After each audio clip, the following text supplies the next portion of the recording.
Hey everyone, it's Dan Wardrope here from Flexxable. I hope you're all well. Today's video is really about pushing your clients for more data, okay?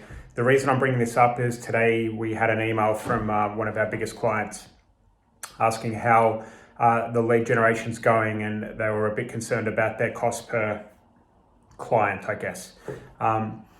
And what they do is we've got them to actually send a daily report to us, and we can kind of look at the progress of the leads as they're going through, and we can see how far along the progression of a sale that these leads are. Okay. And one thing that we kind of noticed is that there was a very high proportion of leads that were kind of at the last 10% or last 20% of the process of converting into a sale.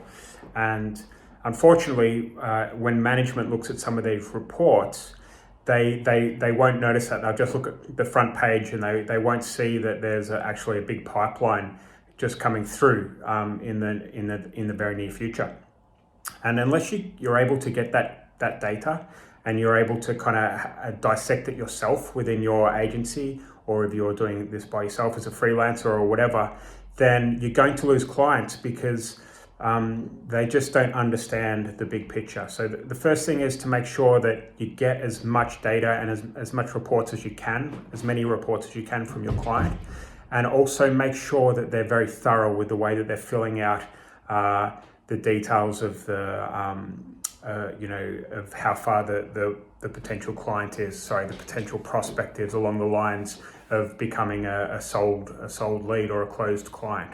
Okay, I hope that makes sense because sometimes it makes all the difference. And if clients are going to switch off, or they're thinking about turning off their leads with you, or they're thinking about if you're running a retainer-based model or whatever, then they're going to do that unless you can kind of stick up for yourself and use the numbers to prove that your stuff is really actually quite good.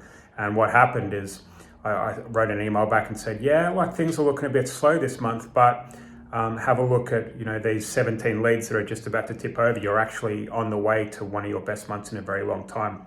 And the reply back was literally boom, and referenced the guy that looks after the report and said, is this true? If so, we need to ramp up. Okay, it was a really good kind of learning curve for me, and I thought it was a good idea to kind of share this procedure with you and how I dissected into the report. And it didn't take me long at all. I mean, I'm off the tools a lot, but I had a quick look because the email was quite negative.